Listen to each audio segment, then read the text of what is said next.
Hi, in this video I'll show how to use application for join multiple GIF files into one. You can see on my computer I have a couple GIF files, like user flow, another user flow, and virtual reality. I will be joining these GIF files into one, and in order to do this I will install application from my website. This is my website. I will leave link on the site into description. To find app, I will click on search and type GIF. And I need this page, and I need GIF Joiner. So I can click on GIF Joiner or I can click on download here. It's the same. I'll click on download and wait until archive will be downloaded on my computer. I'll be recording more videos on graphic converters, and so if you're interested, please consider subscribing to my channel. We are waiting for small archive to be downloaded. It will be downloaded from Google Cloud, and because Google Cloud is scanning for files that released to user for viruses and malware, so it takes a little time.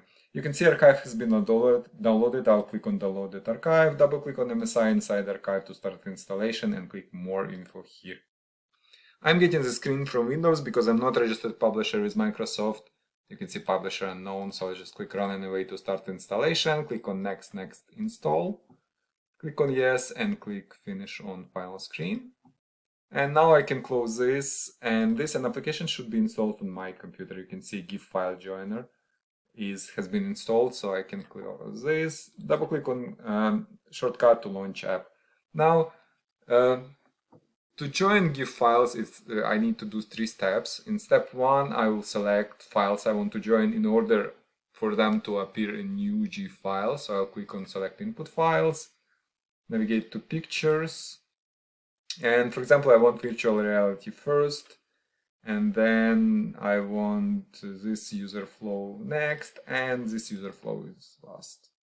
And after I selected files I want them to appear in final GIF, I'll just click next step. There are no conversions options here, so I click next step, and on final step I'll just click run to create GIF files. And you can see it's asking me for name and location file. This name and location is okay. I click save, and you can see it says that it merged files into a final, and I can double click on it, on result GIF files, in order to show you. See, it's 72%. It will preserve size of original files. Let's do it 100%, right? Like this. So it preserves in size of original files, just joining all of them nicely together. So yeah, basically that's it. If you have any questions, please leave them in comments below. If you want to see more video like this, please like this video and subscribe to my channel. Thank you.